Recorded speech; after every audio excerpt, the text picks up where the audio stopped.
नमस्कार, citizen voice show में आप सबका स्वागत है। आज हम आपके लिए एक जांच रिपोर्ट लेकर आए हैं। गुराड़ी घाट जमीन का बड़ा फायदा, कैसे 50 आईएएस आईपीएस अधिकारियों ने कथित तौर पर खेती की जमीन को मध्य प्रदेश में 55 से 65 करोड़ के जैकपॉट में बदल दिया। क्या है ये सारी कहानी? अप्रैल 2022 में कई कैडर, जिसमें मध्य प्रदेश, महाराष्ट्र, तेलंगाना, हरियाणा और दिल्ली में तैनात अधिकारी शामिल थे, कि लगभग 50 सेवारत और पूर्व आईएएस और आईपीएस अधिकारियों ने मिलकर भोपाल के बाहरी इलाके में कोलार क्षेत्र में गुराड़ी घाट गांव में लगभग 5 एकड़ यानी कि 2.033 हेक्टेयर लैंड यानी कि 2.15 लाख वर्ग फीट खेती की जमीन खरीदी। इस जमीन का रजिस्ट्रेशन एक ही सौदे में लगभग 5.5 करोड़ रुपए में हुआ, जिसकी आधिकारिक बाजार की कीमत 7 करोड़ 78 लाख करोड़ रुपए थी। 7 करोड़ 78 लाख रुपए करोड़ थी, जो मोटे तौर पर 82 रुपए प्रति वर्ग फीट के बराबर था। ठीक 16 महीने पहले या 16 महीने बाद अगस्त 2023 में मध्य प्रदेश कैबिनेट ने 3200 करोड़ रुपए के पश्चिमी भोपाल बाईपास प्रोजेक्ट को मंजूरी दी, जिसका रास्ता अलाइनमेंट इस प्लॉट से सिर्फ 500 मीटर की दूरी पर था। जून 2024 में प्रोजेक्ट को मंजूरी मिलने पर लगभग 10 महीने बाद जमीन के इस्तेमाल को आधिकारिक तौर पर खेती में बदलकर रिहायशी कर दिया गया। रिपोर्ट के अनुसार प्रति वर्ग फीट की दर लगभग 557 रुपए हो गई, जिसका प्लाट की कीमत लगभग 12 करोड़ हो गई। इस इलाके में मौजूदा बाजार दरें 2500 से 3500 रुपए प्रति वर्ग फीट तक पहुंच गई हैं, जिससे जमीन की कुल अनुमानित कीमत 55 से 65 करोड़ रुपए आंकी जा रही है। इस पर चर्चा करने के लिए हमारे साथ हमारे साथी राकेश अचल जी, वरिष्ठ पत्रकार, मौजूद हैं। बहुत बहुत स्वागत है राकेश अचल जी। आप प्रदेश में रहते हैं, 2022 से इस केस को देख रहे हैं।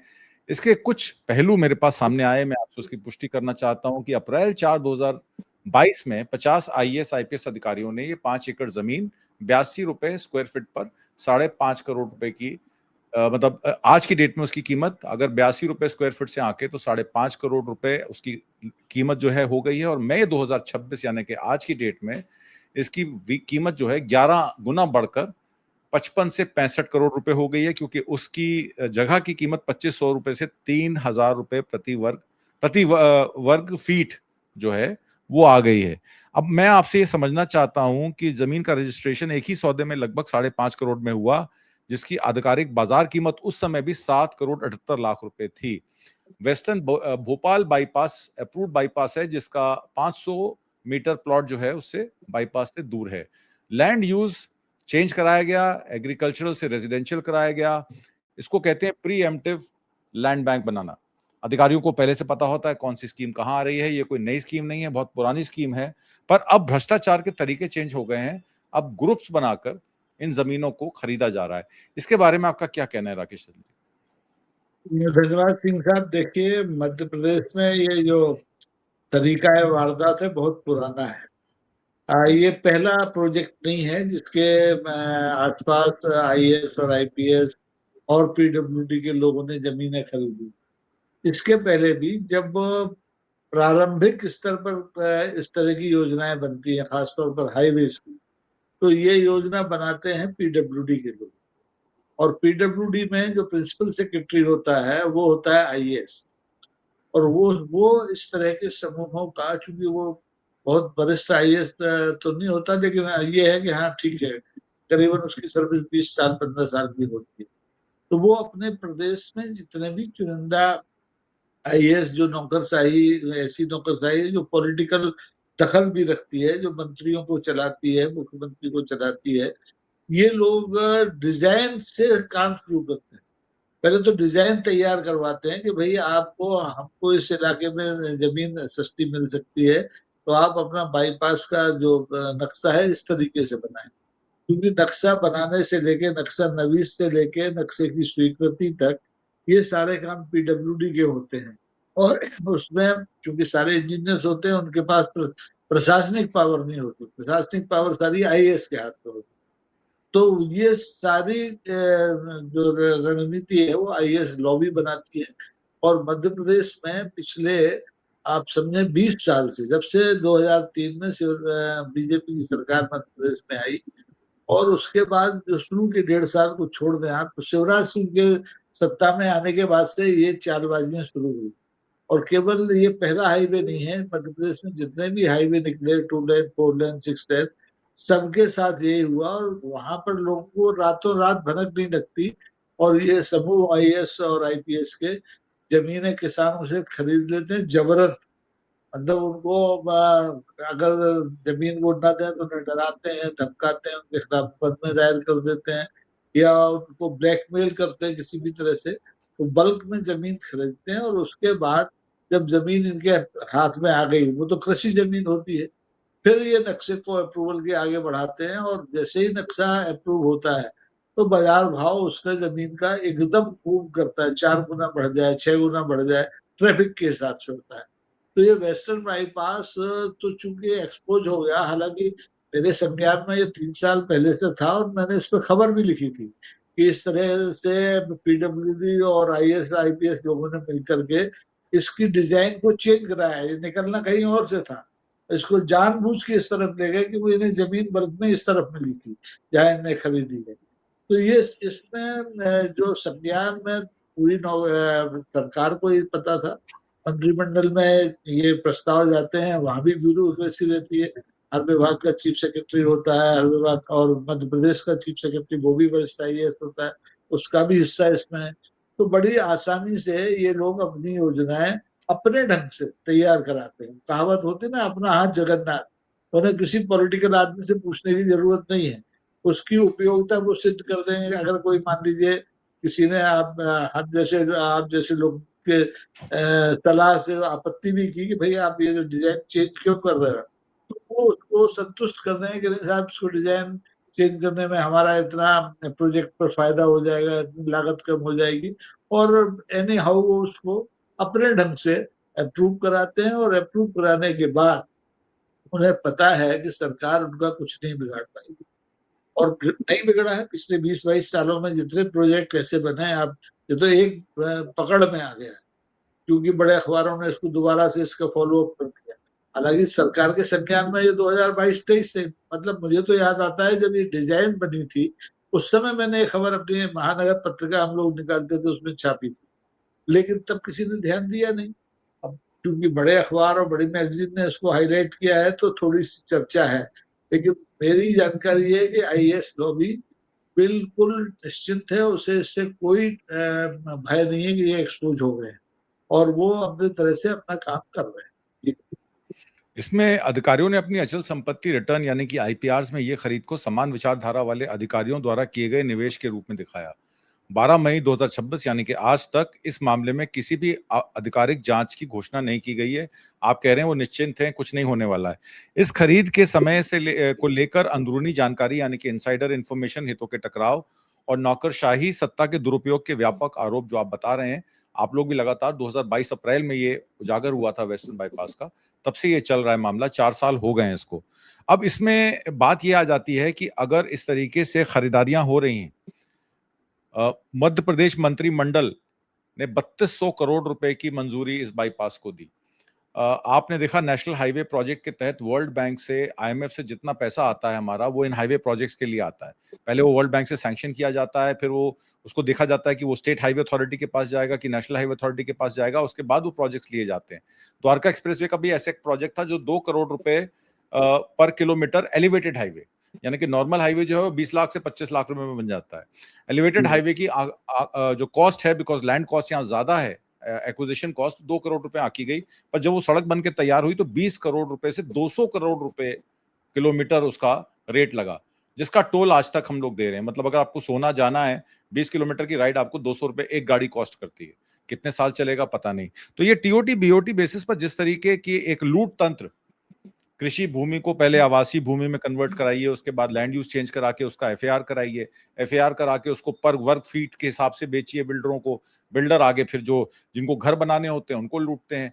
तो ये एक लगातार एक विशिष्ट सर्कल है जिससे निजात पाना आम आदमी के बस का नहीं है। उधर मोदी जी कहते हैं कि सोना मत खरीदिए, और उनका एक वीडियो वायरल हुआ 2014 से पहले का, जिसमें कहते हैं कि सोना खरीदने से कोई अर्थव्यवस्था खराब होती है। तो ये सारे मामले में जो ये पॉलिटिकल संरक्षण के तहत ये अधिकारी जो हैं जो करप्शन कर रहे हैं, और आपने कहा कि क्योंकि इस प्रोजेक्ट इस स्केल का है कि इसमें पॉलिटिशियंस भी शामिल होंगे, क्योंकि उनको अपनी सड़क बनानी है, उसमें पैसा उनको कमाना है अपने कॉन्ट्रैक्टर्स के थ्रू। अधिकारियों को आसपास की जमीन यानी कि शेर शिकार करेगा और भेड़िया जो है वो मरा हुआ मांस खाएगा।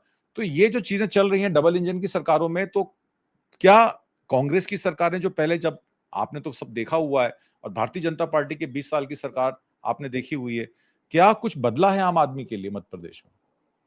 देखिए सर, आम आदमी के लिए जो व्यवस्था के तौर पर आप देखेंगे तो दो ही चीजें बदली।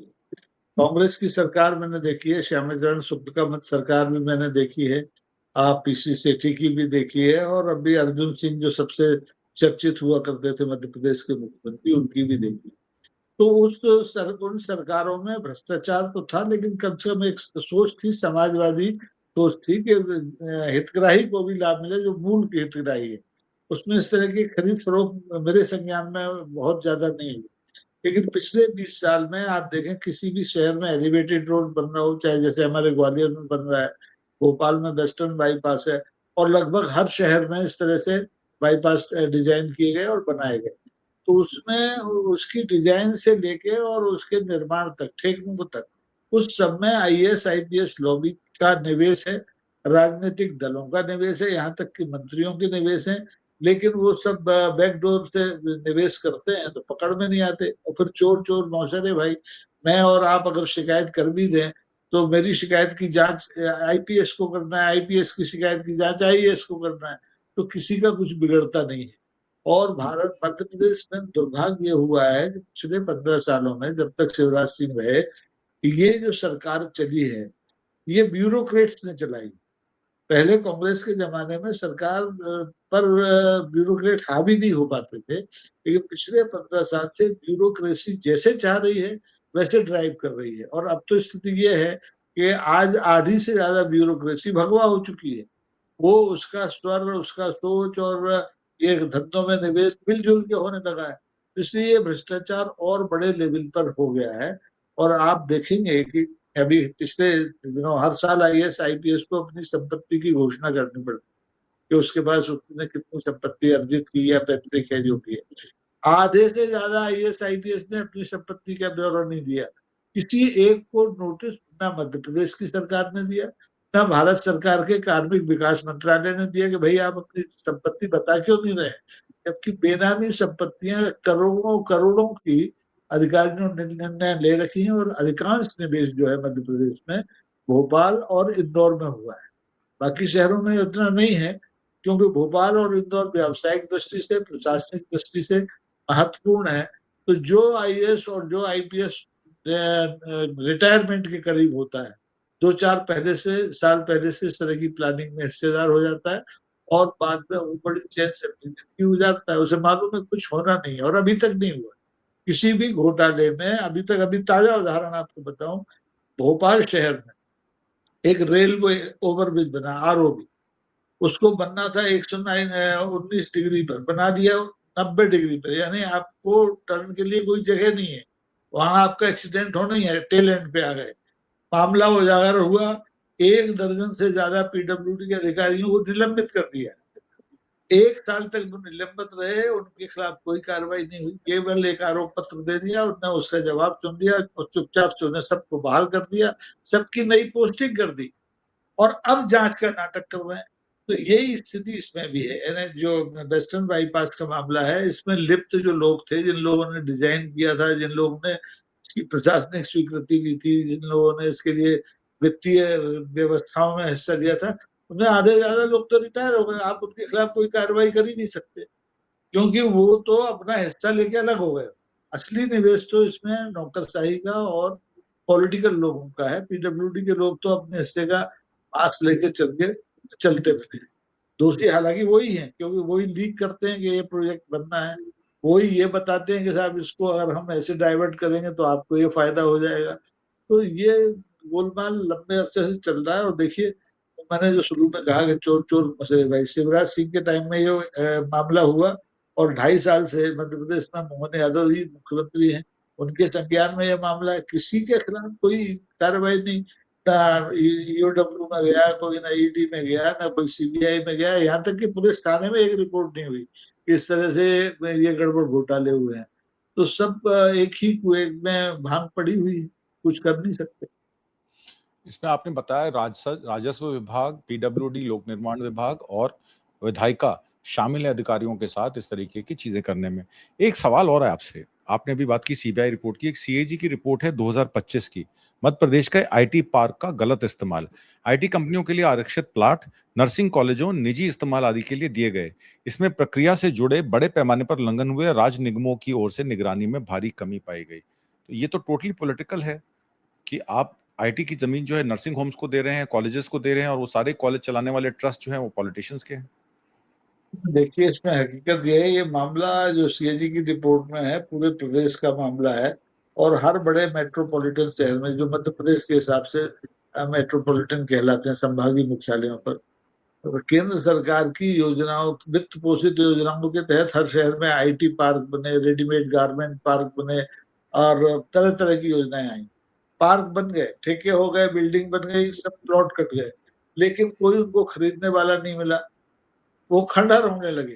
तो ऐसी स्थिति में यही जो पॉलिटिकल लोग हैं, इन्होंने उसमें एक विकल्प बना लिया कि चूंकि कोई खरीदार नहीं है, आईटी पार्क के कोई कंपनियां आ नहीं रही हैं और इनका मेंटेनेंस करना मुश्किल हो रहा है, तो हम किसी दूसरे को दे देते हैं। और इस तरह से उसमें नर्सिंग होम आ गए, उसमें प्राइवेट बीएड कॉलेज आ गए, उसमें कोई भी तीसरी संस्था आ गई। ग्वालियर में अभी भी रेडीमेड पार्क और आईटी पार्क है, ईरान पड़ा है। उसमें एक कंपनी ने अपनी दुकान नहीं खोली, आगे अपना सेट नहीं खोला, लेकिन लागत 400 करोड़ 500 करोड़ की लगती है, ठेकेदारी मिलती है, माल सप्लाई होता है, बिल्डिंग खड़ी होती है और खंडर हो जाती है। वो स्थिति मध्य प्रदेश में पिछले 15-20 साल से चल रही है, क्योंकि विपक्ष कमजोर रहा है। तो वो इन सारे मुद्दों को, सीएजी की रिपोर्ट तो अब कोई देखता भी नहीं, विधानसभा में कभी कोई चर्चा नहीं होती इसकी। हम लोगों के टाइम में सीएजी की रिपोर्ट को हम महीने भर छापते थे, अलग अलग अध्याय उसका पढ़ के, लेकिन अब कहीं कुछ होता नहीं है। तो सब पे धूल डली है और भ्रष्टाचार बड़ी गहराई तक पहुंच गया है। अब और एक उसका सामान्यीकरण एक तरह से आप कहें हो गया है, कोई उस पर बात करना चाहता नहीं। जी। इसमें कुछ सिफारिशें लोगों की थी, जिसमें कहा था कि लोकायुक्त या सीबीआई, जैसे आपने कहा, तत्कालीन उच्च स्तरीय जांच हो जिसमें संपत्तियों को फ्रीज करना भी शामिल होना चाहिए। विचाराधीन परियोजनाओं में 5 से 10 किलोमीटर के दायरे में आने वाले जमीन की होल्डिंग का अनिवार्य रूप से खुलासा करना, पब्लिक डोमेन में लेकर आना, उसकी लिस्ट जारी करना through newspapers articles, public dashboard के साथ डिजिटल और समय सीमा के भीतर जमीन के डायवर्जन की प्रक्रिया को पारदर्शी करना, पब्लिक डोमेन में लेकर आना, इंफ्रास्ट्रक्चर प्लानिंग में शामिल अधिकारियों के लिए कूलिंग ऑफ पीरियड, यानी कि कुछ समय के लिए काम से अलग रहने की अवधि, जब तक जवाबदेही तय नहीं की जाएगी तब तक ऐसे सहयोग भारत के शासन की असलियत को बयां करते रहेंगे। कोई सिफारिश आप भी कहना चाहते हैं? जो मैंने 4 पॉइंट दिए, इसके अलावा कुछ और करेक्शन मेजर आपको लगता है कि हो सकता है इसमें? देखिए, आज जी इस तरह के मामलों में सीधी कार्रवाई की जरूरत होती है। जो उपाय बताए गए कि ऐसा होना चाहिए, ऐसा होता है, लेकिन संकट क्या है, जिस समय ये नोटिफिकेशन होते हैं कि कृषि भूमि किसकी है, इसमें किसको मुआवजा देना है, उस समय वो किसान की होती है, उससे एग्रीमेंट कर लिया होता है। आईएएस आईपीएस पॉलिटिशियंस ने वो उसको अपने तरफ रजिस्टर नहीं कराते, केवल एक एग्रीमेंट कर दिया उससे, तो नोटिफिकेशन में इन लोगों के नाम आते नहीं कि इनकी संपत्ति है, जबकि वो इनकी हो चुकी होती है। दूसरी बात यह है कि जो हमारे यहाँ ईओडब्ल्यू, मध्य प्रदेश में तो ईओडब्ल्यू ही सबसे, और लोकायुक्त, यही दो संस्थाएं हैं, इनमें भी आईएएस आईपीएस जांच करते हैं। तो वो भी अब कोई जांच करने के लिए तैयार नहीं है। इसके लिए एक स्वतंत्र एजेंसी हो तब बात बनती है, लेकिन अब चूंकि डबल इंजन की सरकार है, दिल्ली में भी वही पार्टी की सरकार है, मध्य प्रदेश में भी उसी पार्टी की सरकार है, तो कोई किसी के खिलाफ कार्रवाई करने को तैयार नहीं है। मध्य प्रदेश के जितने घोटाले हुए, अगर छोटे बड़े सब मिलाएं, आप शिवराज सिंह के टाइम में भर्ती घोटाले से लेके तबादला घोटाला, खरीद, राशन खरीद, फलाना, 550 केसेस ऐसे हुए, उजागर हुए, कुछ लोकायुक्त में गए, लेकिन आज तक किसी के खिलाफ कोई कार्रवाई नहीं हुई। और बेचारे जो कुछ लोग तो ऐसे जो मर गए, लक्ष्मीकांत शर्मा मध्य प्रदेश में एक मंत्री थे, उनको पटवारी घोटाले में आरोपी बना दिया गया, क्योंकि वो कहीं राजनीति में बाधा खड़ी कर रहे थे, जेल यात्रा कराए उनको, और उसके बाद उनका निधन हो गया। लेकिन असली अभियुक्तों के खिलाफ आज तक कार्रवाई नहीं हुई। पीएमटी घोटाला जो हुआ, उसमें अभी तक मुकदमे चल रहे हैं, और आरोपी बाकायदा उनसे जमानतें ले लेके नौकरियां कर रहे हैं, नर्सिंग होम चला रहे हैं। तो यहाँ तो बड़ा मुश्किल है भ्रष्टाचार से मुक्ति होने दिलाना मध्य प्रदेश को। क्योंकि जिस तरह से नया नेतृत्व आया है उसमें भी इच्छा शक्ति नहीं कि वो पुरानी सरकार के गड़बड़ियों को दुरुस्त करे, उनकी जांच कराए और निर्भीक विवेक से काम ले। ठीक है, अपने पार्टी के लोग, उनके खिलाफ भी कार्रवाई की जाए अगर वो उन्होंने गलती की है, लेकिन दम नहीं है किसी में। इसलिए लगातार, मैं बताया ना, ग्वालियर शहर में एलिवेटेड रोड बन रहा है, उसके निर्माण कार्य में इतना भ्रष्टाचार है, उसके 2-3 स्लैब गिर गए, लेकिन सब अंधी गली चल रही है, कोई कुछ कहने के लिए तैयार नहीं। जी जी, नौकरशाही राजनेताओं के गठजोड़ से एक तरीके से निजी मुनाफा का जरिया बन रहे हैं, जबकि आम किसान और आम आदमी टोल देकर और बढ़ती जमीनों के रेट देकर अपने मकान बनाने के सपने देख रहा है। राकेश अचल जी, आज की परिचर्चा में भाग लेने के लिए और बहुत शॉर्ट टाइम पे हमारे पास आने के लिए बहुत बहुत धन्यवाद आपका। नमस्कार। Thank you sir.